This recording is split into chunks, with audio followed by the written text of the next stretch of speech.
नमस्कार, मैं हूं कवलजीत सिंह और आप देख रहे हैं के न्यूज। बुलेटिन की शुरुआत करने से पहले नजर डाल लेते हैं अब तक की सुर्खियों पर। हेडलाइंस के प्रायोजक हैं रिफ्रेश मैट्रेस, एक ऐसा एहसास जो कर दे आपको रिफ्रेश। और मनमोहिक्स, जहां आपकी शॉपिंग को मिले नई पहचान। महिला आरक्षण पर घिरे दोनों राजनीतिक दल, महिलाओं और आम जनता ने लगाई फटकार तो नेताओं ने किए एक दूसरे पर वार। शुरू हुआ कुल्लू का अंतर्राष्ट्रीय दशहरा, आने वाले 7 दिनों तक जारी रहेगी दशहरे की धूम। एक स्थान पर होंगे सैकड़ों देवी देवता के दर्शन। और देश भर में दिखी दशहरा और दुर्गा पूजा की धूम। मंडी में दुर्गा विसर्जन के बाद पड्डल में फूंका गया रावण का पुतला। और अब खबरें विस्तार से। राजनीति में महिलाओं को 33% आरक्षण देना मात्र एक छलावा ही साबित हुआ है। इस बार के चुनावों में लगभग 10% महिलाओं को ही टिकट नसीब हो पाया है, जबकि बाकी सारा कोटा पुरुष प्रत्याशियों के खाते में चला गया है। राजनीतिक दलों की भी इस पर रोचक प्रतिक्रिया सामने आई है। कोई इसे आने वाले समय में बढ़ाने की बात कर रहा है तो कोई दूसरे राजनीतिक दलों को कोसने की। 33% आरक्षण महिलाओं को दिया जाएगा, लेकिन क्या भाजपा और कांग्रेस ने महिलाओं को इस काबिल समझा है? टिकट आवंटन में महिलाएं अब केवल 5 या 7 सीटों तक ही सीमित कर रह गई हैं। एक और देखा जाए तो 33% आरक्षण की बात करने वाले 10% आरक्षण भी नहीं दे पाए हैं। जनता का कहना है कि राजनीतिक दल सिर्फ ठगने मात्र को तरह तरह की भ्रांतियां फैलाते रहते हैं। जनता का कहना है कि दोनों ही राजनीतिक दलों ने महिलाओं को दरकिनार करने का ही काम किया है। जैसे सभी जगहों पे गवर्नमेंट कहती है कि लेडीज़ को स्पेशल रिजर्वेशन देनी चाहिए 33%। अब इस टाइम गवर्नमेंट की बारी आई है उनको रिजर्वेशन देने की, लेकिन वो अपने ही बात से मुकर रही है। तो मुझे तो लगता है यहाँ पे भी रिजर्वेशन होनी चाहिए। जिस तरह से आम पब्लिक को रिजर्वेशन देने के लिए सीट छोड़नी पड़ती है लेडीज़ के लिए, और लेडीज़ का हक बनता है, यहाँ पे भी लेडीज़ का हक बनता है। उन्हें 33% रिजर्वेशन होनी चाहिए और सभी पार्टीज़ को उन्हें बराबर मौका भी देना चाहिए। बीजेपी ने अभी कांग्रेस ने देखो 3 सीट कितनी कम कर दी, ये आप खुद भी जान रहे। और पीछे देखो कितनी ये किया था, आगे कितना एडवांस निकाला था लेडीज़ को, कितने आरक्षण दिया था और फिर से पीछे कर रहे हैं। और अब कांग्रेस खुद सोचेगी, कांग्रेस से बीजेपी जो उनका ये होगा बीच में जो खुद करेंगे जो करेंगे। हम ये जनता हम वहाँ लेडीज को पीछे रख रहे हैं। और कांग्रेस की सरकार हो, बीजेपी की हो, कोई भी हो, पर महिला को भी बराबर होना चाहिए, पीछे नहीं रहनी चाहिए। महिला भी महिलाएं हुआ है, इनका भी हक होता है, सब कुछ हो पर करना चाहिए, सब कुछ देना चाहिए, चाहे बीजेपी हो चाहे कांग्रेस हो, पर बराबर होना चाहिए ऐसा। महिलाओं को 33% आरक्षण देने के सवाल पर कांग्रेसी नेताओं का कहना है कि कांग्रेस पार्टी ने हमेशा ही महिलाओं को तवज्जो दी है। नेताओं के अनुसार 33% आरक्षण पर चुनावों में पार्टी ने कई बातों पर नजर रखते हुए यह फैसला लिया है। देखिए, जहाँ तक महिलाओं का सवाल है, कांग्रेस पार्टी ने हमेशा महिलाओं को तवज्जो दी है। हमारी राष्ट्रीय अध्यक्षा स्वयं एक महिला हैं। हमारे हिमाचल विधानसभा में नेता प्रतिपक्ष जो हैं श्रीमती विद्या स्टोक्स, वे एक महिला हैं। हाँ, जहाँ तक चुनावों का प्रश्न है, चुनावों के अंदर विनेबिलिटी भी क्राइटेरिया होता है, तो हो सकता है पार्टी ने विनेबिलिटी और दूसरे क्राइटेरिया को देखते हुए ये सब डिसीजन लिए होंगे। क्या कहीं ऐसा तो नहीं लगता कि आपको भी महिलाओं की विजिबिलिटी कम होती है, पुरुषों के प्रति ये ज्यादा प्रचार में सहायक नहीं हो पाती? क्या नहीं, ऐसा तो नहीं है। आहिस्ता आहिस्ता महिलाएं आगे आ रही है और जहाँ जहाँ जिस विधानसभा क्षेत्र में हम लोगों को लगता है कि यहाँ पे महिलाओं की जीतने की क्षमता है, वहाँ पे उसको कंसीडर किया जाता है। वहीं भाजपा की अगर बात करें तो इस सवाल पर भाजपा महामंत्री रामस्वरूप शर्मा का कहना है कि भाजपा सरकार ने महिलाओं को आगे लाने की पहल की है। रामस्वरूप शर्मा ने कहा कि महिलाओं को टिकट आवंटन के लिए कुछ परेशानियां सामने आई हैं, क्योंकि उन्हें महिलाओं में कोई उपयुक्त उम्मीदवार नहीं मिल पाई। उल्टा रामस्वरूप जी इस मुद्दे पर कांग्रेस को कोसते हुए नजर आए। इसमें सबसे बड़ी दिक्कत ये आ रही कि जब तक जो ये चीज़ तय होनी चाहिए, जैसे हमारे जब राष्ट्रीय स्तर पर, केंद्रीय स्तर पर जब बात तय होगी तो इसमें अच्छे परिणाम मिलेंगे। पार्टी ने प्रयत्न भी किया, हमारी पार्टी ने कि ज़्यादा से ज़्यादा महिलाओं को टिकट दिए जाए, लेकिन उसमें सफलता नहीं मिल पाई। कई जगह उपयुक्त उम्मीदवार नहीं मिल पाए, कई जगह कई तरह की राजनीतिक परेशानियां भी हो सकती हैं, लेकिन पार्टी प्रयत्नशील है। कांग्रेस पार्टी ने बड़ा जब वो विपक्ष में थे, एनडीए की गवर्नमेंट थी, तो बड़े उसने इस पर प्रचार किया जैसे सत्ता में आएंगे, और खासकर सोनिया गांधी जी ने, कि महिला हूँ मैं, जब सत्ता में सरकार बनेगी मेरा पहला काम होगा कि महिलाओं को 30% का दर्जा दिया जाए। लेकिन उन्होंने 8 वर्ष पूरे कर लिए, लेकिन आज तक कांग्रेस पार्टी और यूपीए सरकार इस आश्वासन को, इस वादे को जो पूरी भारत की जनता से किया था, पूरी महिला समाज से किया था, आज उनको ये कांग्रेस पार्टी दर्जा नहीं दे पाई। बहरहाल दोनों ही पार्टियां कोई न कोई कारण बताकर अपना पल्ला झाड़ती हुई नजर आ रही हैं और हकीकत से कन्नी काटना चाहती हैं। इन चुनावों में महिलाओं को एक बार फिर से दरकिनार करके इस बात का पता चल गया है कि राजनीतिक दल केवल कहने मात्र के लिए ही आश्वासन देते हैं, जबकि उन्हें पूरा करना खुद पार्टियों के लिए परेशानी बन जाता है। ब्यूरो रिपोर्ट, के न्यूज, मंडी। अब चुनावों को कुछ ही दिन शेष रह गए हैं, जिसके चलते प्रत्याशियों ने अपने जनसंपर्क अभियान को तेज कर दिया है। इस दौरान धर्मशाला में कांग्रेस प्रत्याशी सुधीर शर्मा ने नुक्कड़ सभाओं के साथ साथ बैठकों के माध्यम से मतदाताओं को केंद्र सरकार की उपलब्धियां गिनवाना शुरू कर दिया है। धर्मशाला में कांग्रेस प्रत्याशी सुधीर शर्मा ने नुक्कड़ व जनसभाओं को संबोधित करते हुए कहा कि वे जहां भी जनसंपर्क अभियान के लिए जा रहे हैं, लोग उनसे बदहाल सड़कों, रास्तों और पानी की समस्याओं को रख रहे हैं। देखिए, जब मैं यहाँ पर आया था एक नया प्रत्याशी था, लेकिन जिस गर्म जोशी के साथ यहाँ के स्थानीय लोगों ने स्वागत किया, मेरे साथ जुड़े हैं, चले हैं, भारी जन समर्थन यहाँ से मिल रहा है। और जो भारतीय जनता पार्टी सरकार रही है पिछले 5 वर्ष, उसकी नीतियों से त्रस्त होकर के लोग जो हैं वो बदलाव चाह रहे हैं। जहाँ तक धर्मशाला का सवाल है, यहाँ के डिस्ट्रिक्ट हेडक्वार्टर होने के नाते जो मुद्दे हैं वो बाकी जो चुनाव क्षेत्र है उनसे अलग है। सुधीर शर्मा ने कहा कि धर्मशाला में केंद्रीय विश्वविद्यालय खोलना उनकी प्राथमिकता रहेगी और साथ में क्षेत्रीय अस्पताल में जो स्टाफ की कमी चल रही है उसको पूरा किया जाएगा। सड़कों की खस्ता हालत और पार्किंग की व्यवस्था, इन सभी मुद्दों के साथ वह मतदाताओं के पास वोट मांगने जा रहे हैं। यहाँ पर केंद्रीय विश्वविद्यालय जो कांग्रेस का नीतिगत फैसला था उसका खुलना था, वो हमारी प्राथमिकता है, उसको खोलेंगे। जोनल हॉस्पिटल है जिसमें कि डॉक्टर्स और पैरामेडिकल स्टाफ की कमी है। इसके अलावा यहाँ की सड़कों के जो हालात हैं, ऐसे लगता ही नहीं है कि आप जिला मुख्यालय में आए हैं, तो ऐसे लगता है कि किसी बैकवर्ड एरिया में आप चले गए। यहाँ की सड़कों के हालात बहुत ख़राब हैं। यहाँ पर पार्किंग की व्यवस्था जो है वो निश्चित नहीं की गई, सुचारू रूप से नहीं है, इसलिए बाहर से आने वाले लोगों को भारी दिक्कत का सामना करना पड़ता है। शर्मा ने कहा कि पिछले 5 वर्षों के भाजपा के कार्यकाल से जनता तंग आ चुकी है और जनता अब बदलाव चाहती है। के न्यूज के लिए धर्मशाला से निपी बादल की रिपोर्ट। 7 दिनों तक चलने वाला कुल्लू का अंतर्राष्ट्रीय दशहरा उत्सव शुरू हो गया है। जिला के सैकड़ों देवी देवताओं की उपस्थिति में और भगवान रघुनाथ की पूजा अर्चना के साथ ही दशहरा उत्सव शुरू हुआ। 7 दिनों तक चलने वाले इस उत्सव में जहां देवी देवताओं के दर्शन होंगे, वहीं सांस्कृतिक संध्याओं के माध्यम से लोगों का मनोरंजन भी किया जाएगा। जहां पूरे देश भर में दशहरे के दिन रावण को फूंककर दशहरे का त्यौहार संपन्न हो जाता है, वहीं हिमाचल के कुल्लू में दशहरे के दिन से दशहरा उत्सव प्रारंभ होता है। कुल्लू में दशहरा उत्सव 7 दिनों तक मनाया जाता है। ना यहाँ रामलीला होती है और ना ही यहाँ रावण का पुतला फूंका जाता है। कुल्लू दशहरा उत्सव को सैकड़ों देवी देवताओं के कुंभ के नाम से भी जाना जाता है। अंतर्राष्ट्रीय कुल्लू दशहरा उत्सव एक ऐसा उत्सव है जो कि देवघाटी कुल्लू के ढालपुर मैदान में सैकड़ों देवी देवताओं की उपस्थिति में ढोल नगाड़ों के साथ धूम धड़ाके के साथ मनाया जाता है। इस उत्सव में कुल्लू जिला के सैकड़ों देवी देवता शामिल होते हैं। दूर दराज से पैदल चलकर आए ग्रामीण अपने देवी देवताओं को कंधे पर उठाकर सैकड़ों किलोमीटर का सफर तय कर भगवान रघुनाथ के मंदिर में हाजिर होते हैं। मनाली से हिडिंबा माता जब तक दशहरा उत्सव में नहीं पहुंचती, तब तक दशहरे के त्यौहार की शुरुआत नहीं होती है। भगवान रघुनाथ जी के मंदिर में हाजिरी भरने के बाद सभी देवी देवता भगवान रघुनाथ के साथ कुल्लू के ढालपुर मैदान में पहुंचते हैं। मैदान में रंग बिरंगे रंगों से सजा रथ रघुनाथ जी की यात्रा के लिए पहले से ही तैयार होता है।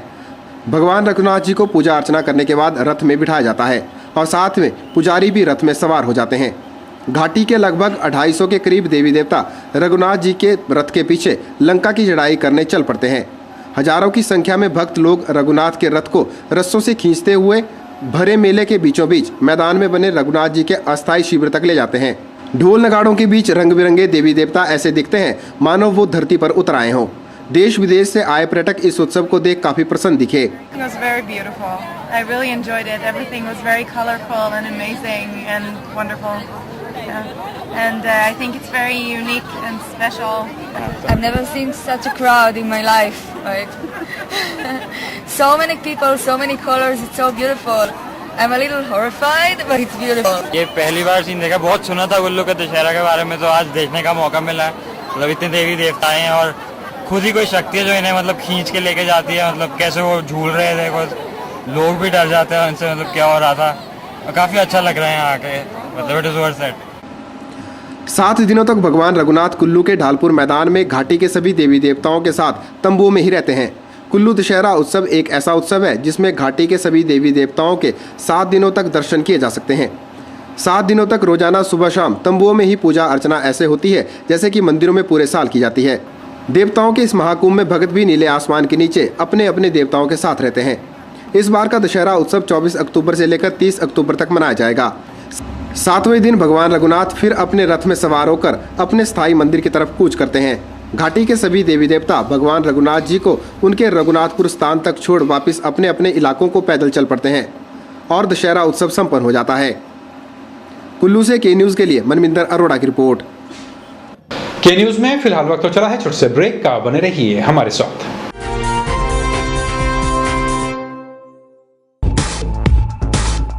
रिफ्रेश ब्रांड का मैट्रेस अब आपके लिए। रिफ्रेश का फ्रेश फोम मैट्रेस आपके शरीर के प्रेशर पॉइंट को देता है बेहतर मसाज। ल्यूक्स रिबॉन्ड मैट्रेस आपके शरीर के कुछ एक्स्ट्रा कंफर्ट के लिए। स्प्रिंग जिंक मैट्रेस, जैसा कि इसका नाम ही बताता है, ये आपके वजन के मुताबिक देगा आपके शरीर को राहत। और कंप्रेस्ड कोयर और फोम निर्मित चैप मैट्रेस, ठोस व सुखद एहसास के लिए। तो आज ही अपने घर ले आइए इस एहसास को जो कर देगा आपको रिफ्रेश।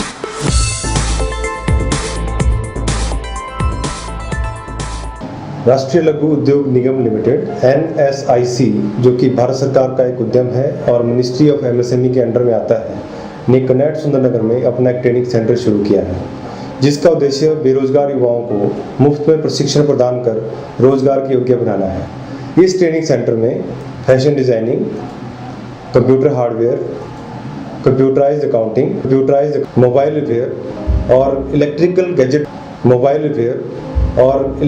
गैजेट रिपेयर, यह सभी कोर्स सभी वर्ग के युवाओं के लिए बिल्कुल मुफ्त कराए जा रहे हैं, ताकि वे कुछ सीख कर या तो अपना रोजगार शुरू कर सकें या कहीं कोई रोजगार प्राप्त करके अपना अच्छा भविष्य बना सकें।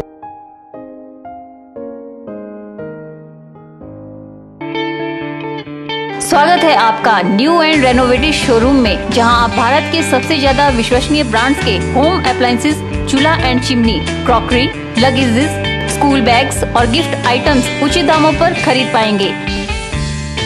हमारे यहाँ उपलब्ध है Usha, Bajaj, Sunflame, Prestige, Philips, Glen, Black and Decker, Maharaja White Line, Milton, Cello, Yera, Eureka Forbes and Hindustan Unilever, Hawkins, VIP, Safari, American Tourister, La Opala, Corelle, Gopi heat pillars, Usha water coolers और बहुत सी आइटम्स।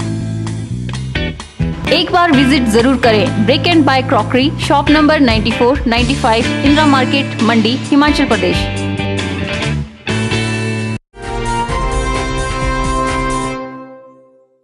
बुराई पर अच्छाई की जीत का संदेश देते विजयदशमी के दिन एक और जहां देश भर में धूम देखने को मिली, वहीं छोटी काशी मंडी में भी इस पर्व को लेकर खासी रौनक देखने को मिली। मंडी के ऐतिहासिक पटल मैदान में आयोजित रावण दहन कार्यक्रम को देखने के लिए भारी संख्या में भीड़ उमड़ी।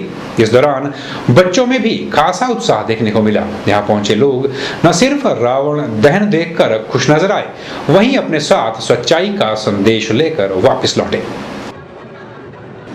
बुराई पर अच्छाई की जीत को दर्शाते दशहरा पर्व के मौके पर मंडी में खासी रौनक देखने को मिली। विजयदशमी के दिन मंडी के ऐतिहासिक पटल मैदान में रावण, कुंभकर्ण और मेघनाथ के पुतले जलाए गए। इस मंजर को देखने के लिए पूरा मंडी शहर पटल मैदान में उमड़ पड़ा। इस दौरान आतिशबाजियों का लुत्फ उठाने के लिए आए बच्चों में भी एक खास उत्साह देखने को मिला।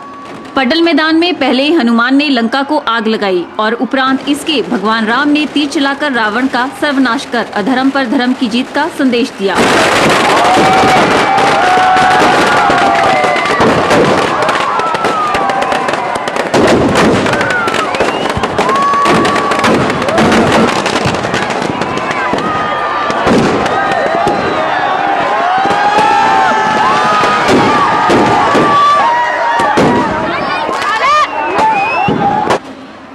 जहां विजयदशमी का दिन रावण दहन के आकर्षण से सराबोर नजर आया, वहीं दूसरी ओर इस आयोजन ने मानव जाति को सद्कर्म करने का संदेश भी दिया। रावण पर जीत हासिल कर एक और जहां भगवान राम ने अधर्म का नाश किया, वहीं मानव जाति को सत्य के मार्ग पर चलने का संदेश भी दिया है। ब्यूरो रिपोर्ट, के न्यूज मंडी। पंचमी से जारी दुर्गा पूजा महोत्सव संपन्न हो गया है। मोती बाजार स्थित दुर्गा पूजा कमेटी सदस्यों और स्थानीय लोगों ने दशमी वाले दिन एक भव्य शोभा यात्रा निकाली और उपरांत इसके व्यास नदी के तट पर मां दुर्गा की मूर्ति का विसर्जन किया। इस धार्मिक आयोजन में शहर के सैकड़ों लोगों ने अपनी उपस्थिति दर्ज कराई। दशमी वाले दिन एक और जहां दशहरे की धूम रही, वहीं इस दिन दुर्गा पूजा की रौनक भी देखने को मिली। मंडी स्थित मोती बाजार में काम करने वाले स्वर्णकारों ने यहां पर दुर्गा माता की एक भव्य मूर्ति को पंचमी वाले दिन स्थापित किया था। पंचमी से दशमी तक दुर्गा माता की मूर्ति की रोज पूजा अर्चना की गई और साथ ही प्रतिदिन भजन कीर्तनों के माध्यम से मां की महिमा का गुणगान किया गया। ज्ञात रहे कि दुर्गा पूजा का आयोजन विशेषकर पश्चिम बंगाल में बड़ी ही धूमधाम से किया जाता है, लेकिन देवभूमि मंडी में भी इसकी खासी रौनक देखने को मिलती है। पिछले कुछ समय से मंडी में इसका प्रचलन काफी बढ़ गया है।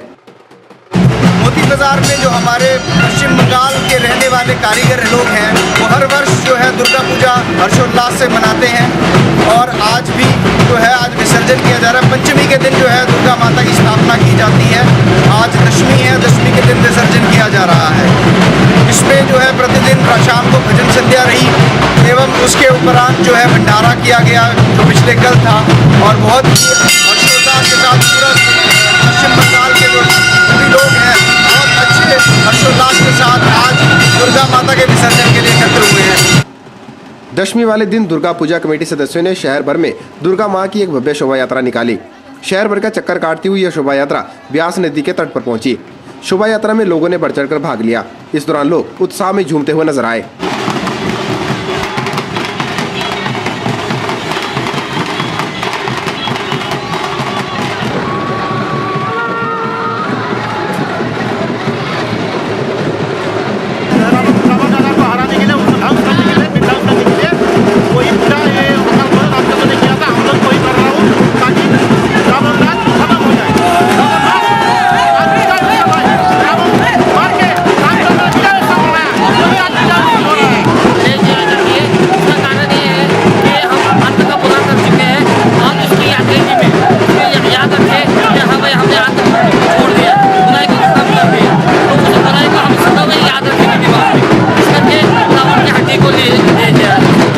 शोभा यात्रा व्यास नदी के तट पर जाकर संपन्न हुई, जहां मां दुर्गा की मूर्ति का विधिवत रूप से विसर्जन किया गया।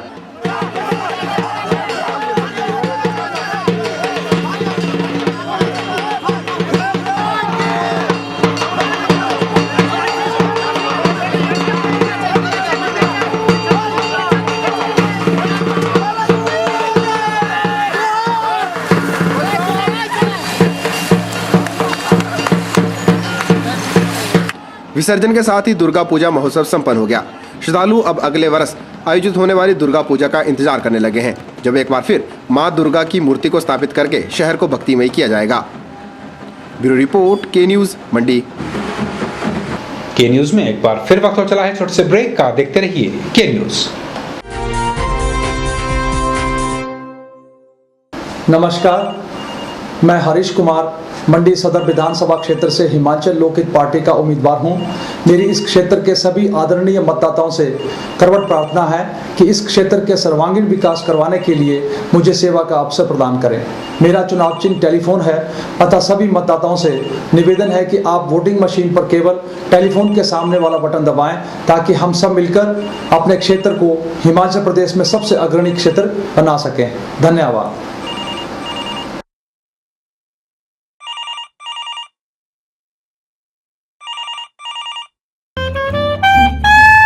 शहर के जाने माने ज्वेलरी विक्रेता वृंदा ज्वेलर आपके लिए लेकर आए हैं ज्वेलरी का एक नया शोरूम जेवर, जहां आप हॉलमार्क ज्वेलरी और सिल्वर बैंकॉक ज्वेलरी की विस्तृत रेंज खरीद पाएंगे।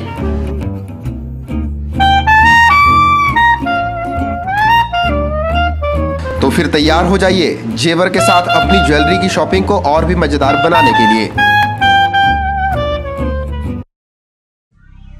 आपके मंडी शहर में खुल गया है dental care clinic, multi speciality dental clinic, जिसमें आपको मिलेगा ऑर्थोडोंटिक्स यानी टेढ़े मेढ़े दांतों का इलाज। वर्ष भर 24 घंटे यहाँ उपलब्ध रहती हैं। Lingual braces, self ligating, ceramic braces, metal braces, orthopedic treatment, orthognathic surgery, cleft ortho जैसी आधुनिक सुविधाएं। ये सभी सुविधाएं डॉक्टर विशाल सेठ द्वारा दी जाएंगी, जो कि हिमाचल के एकमात्र IBO क्वालिफाइड विशेषज्ञ हैं। डॉक्टर विशाल हिमाचल डेंटल कॉलेज सुंदरनगर में भी सहायक प्रोफेसर के रूप में अपनी सेवाएं दे रहे हैं। यहाँ विशेषज्ञों द्वारा इम्प्लांट्स, रूट कैनाल ट्रीटमेंट, दांतों की filling, crown and bridge work, मसूड़ों का इलाज, बच्चों के दांतों का इलाज, नए दांत लगाना व ब्लीचिंग जैसी सुविधाएं बहुत ही कम खर्च पर दी जा रही हैं। यहाँ एम्स नई दिल्ली के भूतपूर्व विशेषज्ञ व हिमाचल प्रदेश डेंटल कॉलेज सुंदरनगर के प्रशिक्षित विशेषज्ञ भी अपनी सुविधाएं दे रहे हैं। Denta care clinic, Canara bank के सामने, मंडी, हिमाचल प्रदेश। सुंदरनगर से संबंध रखने वाले अंशुल शर्मा द्वारा बनाई गई हिंदी फिल्म जल्द ही सिनेमाघरों में देखने को मिलेगी। फंस गए ओबामा और प्यार का पंचनामा जैसी फिल्मों में असिस्टेंट डायरेक्टर के तौर पर काम कर चुके अंशुल शर्मा ने निर्देशन में कदम रख दिया है। फिल्म का निर्माण लगभग पूरा हो चुका है, लेकिन नाम अभी तक तय नहीं किया जा सका है। सुंदरनगर जैसे छोटे से शहर में रहने वाले अंशुल शर्मा ने फिल्म इंडस्ट्री में अपना अच्छा खासा नाम कमा लिया है। इंजीनियरिंग की पढ़ाई करने के बाद अंशुल शर्मा ने मुंबई का रुख किया और अपने कैरियर की शुरुआत की। शुरू में अंशुल ने कुछ धारावाहिकों में बतौर असिस्टेंट डायरेक्टर काम किया और फिर उन्हें फिल्मों में एज ए असिस्टेंट डायरेक्टर के तौर पर काम करने का मौका मिला। अंशुल शर्मा फंस गए ओबामा और प्यार का पंचनामा जैसी फिल्मों में एज ए असिस्टेंट डायरेक्टर काम करने के बाद अब खुद द्वारा निर्देशित फिल्म को पर्दे पर लाने की तैयारी कर रहे हैं। सीरियल देवी करके एक सीरियल आता था सोनी चैनल पे, उसमें मैंने एज असिस्टेंट डायरेक्टर स्टार्ट किया था काम। तकरीबन 8-9 महीने करने के बाद फिर सुनील दर्शन एक डायरेक्टर हैं, उनकी दोस्ती फिल्म चल रही थी तो उसमें मैंने एज असिस्टेंट डायरेक्टर स्टार्ट किया। और उसके बाद ओमकारा फिल्म, फिर अनुराग कश्यप हैं उनके साथ नो स्मोकिंग, देवडी, इस तरह की फिल्मों में करते करते फिर एक फंस गए ओबामा करके एक फिल्म आई थी। और फिर लास्ट फिल्म मेरी एज असिस्टेंट थी प्यार का पंचनामा। और उसके बाद अब अपनी खुद की फिल्म करी है मैंने। अंशुल शर्मा के पिता डॉक्टर गंगाराम अपने बेटे को इंजीनियर बनाना चाहते थे। इसके लिए उन्होंने अपने बेटे को इंजीनियरिंग की पढ़ाई भी करवाई, लेकिन अंशुल का सपना कुछ और ही था। अंशुल शर्मा आज जिस मुकाम पर पहुंचे हैं, उनके पिता उन्हें उससे भी कहीं ज़्यादा आगे देखने का सपना पाले बैठे हैं। अभी जिस जगह पर मेरा बेटा पहुंचा है, मैं उससे अभी तो सेटिस्फाइड नहीं हूँ। जैसे मेरा एम भी वही रहा है कि आदमी बुलंदी पर पहुंचना चाहिए, उसके लिए उसको कोशिश करनी चाहिए और वो कोशिश कर रहा है। अब उसका अपना इंटरेस्ट था इस तरफ आने का, हमने तो उसको इंजीनियर बनाया था और वो इंजीनियर से उसने अपने आप ही इस लाइन ये चुनी और वो वहाँ पहुँचा। खुशी इसलिए होती है कि वो बिल्कुल थोड़े से समय में, यानी 5 वर्षों में ही वो उसने अपनी फिल्म बनाना शुरू कर दी। गौर है कि इस वक्त फिल्म इंडस्ट्री में हिमाचल के काफ़ी लोगों ने अच्छा मुकाम हासिल किया है, जिसमें अंशुल शर्मा का नाम भी शामिल है। अंशुल शर्मा का कहना है कि फिल्म इंडस्ट्री में स्कोप तो काफ़ी है, लेकिन लोगों को सब्र के साथ काम लेना चाहिए। ब्यूरो रिपोर्ट, के न्यूज़, सुंदरनगर। के न्यूज़ में फिलहाल इतना ही। कवलजीत सिंह को दीजिए इजाजत। नमस्कार।